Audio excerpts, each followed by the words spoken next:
세계 랭킹은 여전히 30위권인데 선수들은 8억씩 받습니다. 이게 말이 되나요? 김연경 한 명으로 버텼던 한국 여자 배구는 김연경이 떠난 뒤 연봉은 더 올라갔습니다. 이번에 공개된 연봉표를 보면 팬들이 왜 화가 났는지 충분히 알 수 있죠. 국제대회 성적은 바닥이고 이기면 뉴스가 될 정도입니다. 그런데 선수들은 억 단위 연봉을 받고 있죠. 양효진이 8억, 강소희도 8억, 박정아가 7억 7, 5승 5획, 이소영이 7억, 정지윤이 6억 5천입니다. 팬들은 이 선수들이 이 정도의 금액을 받는 게 맞냐고 묻고 있죠. 세계 대회 성적은 떨어지고 해외로 나가서 부딪히는 선수도 거의 없습니다. 따뜻한 V리그 안에서 연봉만 잔치처럼 오르는 걸 언제까지 보고 있어야 할까요? 한국 여자 배구의 민낯이 지금 세계 무대에서 어떻게 드러나고 있는지, 왜 연봉만 세계급이라는 비판이 쏟아지는지 지금부터 함께 확인해 보시죠. 이번에 여자 배구 V리그 선수들 연봉이 공개되면서 팬들은 깜짝 놀랐습니다. 양효진 선수는 연봉 5억의 옵션, 강소희 선수도 연봉 5억의 옵션으로 각각 8억 원을 받는데요. 박정아 선수는 총액 7억 7중 500만 원, 이소영 선수는 7억, 정지윤 선수도 6억 5천만 원이죠. 웬만한 대기업, 임원 연봉보다 많다고 하는 분들도 있습니다. 문제는 그 값어치를 하느냐죠. 현실은 다들 아시다시피 녹록지 않습니다. 이번 VNL만 봐도 승수는 손에 꼽을 정도고 경기력은 매번 비슷한 패턴으로 무너지고 있죠. 강소희, 이다현 같은 고액 연봉 선수들이 국내 리그에서는 잘해도 국제 무대만 나가면 왜 이렇게 무너지는지 모르겠다는 이야기가 계속 나오고 있습니다. 사실 선수들 입장도 이해는 갑니다. 국내에서만 뛰어도 억대 연봉이 나오니까 굳이 해외에 나가서 언어 장벽에 부딪히고 몸 혹사당하고 주전자리 경쟁하면서 고생할 이유가 없죠. 따뜻한 V리그만 돌면 팀에서 챙겨주고 팬들도 많고 편하니까요. 하지만 이런 구조가 이어지면 대표팀 경쟁력은 바닥에 붙을 수밖에 없습니다. 이번에 연봉 8억을 받는 선수가 2명이나 나온 걸 보고 팬들이 분노하는 것도 그 때문입니다. 실력은 국제대회에서 증명해라, 이런 반응이 많은데요. 현실은 증명을 못하고 있다는 거죠. 연봉이 높은 건 좋은데 그 돈이 국내 리그에서만 끝나는 구조는 이제 바뀌어야 하지 않냐는 겁니다. 특히나 V리그는 외국인 선수 의존도가 너무 높다는 것도 지적되고 있는데요. 리그에서 외국인 선수가 없으면 팀 전력이 반토막 난다는 얘기도 많죠.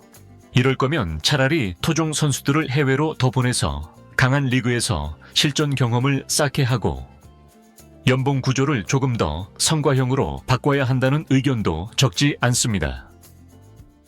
구단 사정도 무시할 수 없습니다. 구단 입장에선 티켓 파워 있고 이름값 있는 선수에게 돈을 몰아주면 팬들이 모이니까요. 하지만 팬들이 원하는 건 이름값만 있는 게 아니라 진짜 실력이 있는 모습입니다. 지금은 구단도, 선수도, 리그 전체도 변화가 필요한 시점인데요. 팬들이 이렇게까지 말하는 건 그냥 시샘이나 험담이 아닙니다. 한국 배구가 지금보다 더 성장하길 바라는 진짜 애정에서 나오는 말들이죠. 그게 이번 연봉 논란의 핵심입니다. 지키움까지는 선수들이 잘하면 연봉이 올라가는 구조였다면 이제는 국제대회에서 뭔가 증명을 해야 연봉도 따라가는 구조로 바뀌어야 한다는 말이 계속 나오고 있죠. 실력으로 보여주면 연봉이 아무리 올라가도 욕 안 먹을 겁니다. 그런데 보여주지 못하면 논란은 계속될 수밖에 없죠. 결국 팬들이 원하는 건 하나인데요. 제발 실력으로 증명해달라. 이게 이번 논란의 시작이자 끝입니다. 특히 이번 논란에서 가장 많이 거론되는 이름은 박정아, 이소영, 정지윤 같은 선수들인데요. 박정아 선수는 이번 시즌 연봉만 4억 7초 5백만 원, 여기에 옵션까지 포함하면 7억 7용 5백만 원을 받는다고 알려졌습니다. 이소영 선수도 IBK 기업은행에서 연봉 4억 5천만 원, 옵션 포함 7억 원 수준이죠. 정지윤 선수도 아직 어린 나이지만 연봉 4억 5천만 원에 옵션까지 하면 6억 5천만 원이 됩니다. 팬들이 문제 삼는 부분은 단순히 금액이 아닌데요. 이 정도면 세계 여자 배구 톱급 선수들 연봉 못지않은 금액인데 정작 국제대회 성적이나 임팩트는 왜 이렇게 초라하냐는 거죠. 팬들이 제일 화나는 부분이 바로 여기입니다. 국내에서는 이 선수들이 주전이고 간판 스타이자 광고판이니까 구단 입장에서는 연봉을 높게 줍니다. 그런데 정작 대표팀에서는 강팀을 만나면 결정적일 때 무너지거나 리시브 불안, 공격 범실 같은 게 계속 반복되고 있죠. 박정아 선수는 특히 2020 도쿄올림픽 때 주목받았던 선수인데요. 문제는 그 뒤로 리그에서 보여준 모습이 몸값만큼 만족스럽지 못했다는 겁니다. 페퍼저축은행으로 이적하면서 연봉만 4억 7,500만 원에 옵션까지 하면 7억 7,500만 원을 받는데 정작 리그 순위나 팀 성적은 팬들 기대에 크게 못 미쳤죠. 공격 성공률이나 결정적인 순간에 한 방이 예전 같지 않다는 이야기도 계속 나오고 있습니다. 이소영 선수도 마찬가지입니다. IBK 기업은행의 간판 선수라 불리고 있지만 연봉 4억 5천만 원, 옵션 포함 7억 원에 걸맞은 압도적인 존재감을 보여줬느냐 하면 고개를 갸우뚱하는 팬들이 많죠. 고참으로서 팀 분위기를 잡아주고 리시브 안정감을 줘야 한다는 이야기가 있었지만 정작 득점력이나 해결사 역할은 예전만 못하다는 지적이 나오고 있습니다. 정지훈 선수는 더 아쉽다는 목소리가 많은데요. 분명 잠재력이 크고 신장이 좋다는 장점이 있지만 20대 초반부터 4억 5천만 원이 넘는 연봉을 받으면서 확실한 주포로 자리 잡았느냐 하면 글쎄요. 팬들 입장에서는 아직 갈 길이 멀다는 생각이 듭니다.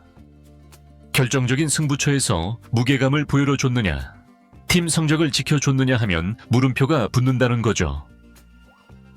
결국 팬들이 분노하는 이유는 단순합니다. 억대 연봉을 받았으면 리그에서도 그에 걸맞은 활약으로 팀 성적을 끌어올려야 하는데 현실은 늘 비슷한 이름들이 같은 자리에서 같은 문제를 반복한다는 거죠. 누군가 확실한 해결사로 나서주지 못하니까 팀도 리그도 발전이 더딘 겁니다. 게다가 연봉 구조가 상위 선수 몇 명에게만 몰려 있으니 유망주들이 성장할 여지는 더 좁아지는데요. 결국 새로운 얼굴은 잘 안 나오고 매 시즌이 비슷비슷하게 돌아가는 상황이 계속되며 팬들 입장에서는 질릴 수밖에 없죠. 이번 연봉 공개가 화제가 된 건 단순한 숫자 때문이 아닙니다. 팬들은 억대 연봉 자체가 문제가 아니라 그 돈에 걸맞은 무게감을 보여달라는 겁니다. 지금처럼 몸값은 세계급인데 리그 성적은 늘 제자리 걸음이면 결국 리그도 팬심도 무너질 수밖에 없다는 이야기죠. 이제는 선수들도 구단도 변해야 한다는 말이 나옵니다. 팬들도 더 이상 가만히 있지 않을 거라는 게 이번 논란을 통해 드러났죠. 이름값만으로 억대 연봉 받는 시대는 끝나야 한다는 목소리는 점점 더 커지고 있습니다. 결국 이번 연봉 논란은 팬들이 다시 한번 경고장을 던진 거라고 봐야 하는데요. 이제는 이름값만으로 억대 연봉을 받는 시대는 끝나야 한다는 거죠. 코트에서 땀으로, 결과로 보여주지 않으면 언제든지 외면받을 수 있다는 걸 선수들도 잊지 말아야 합니다. 팬들이 바라는 건 그저 하나입니다. 받는 만큼만, 그 무게만큼만 코트에서 증명해 달라는 것이죠. 여자 배구 선수들, 이제는 진짜 실력으로 보여줄 때입니다. 이번 영상은 여기서 마치겠습니다. 재밌게 보셨다면 구독과 좋아요, 알림 설정 부탁드려요. 그럼 오늘도 시청해 주셔서 감사합니다.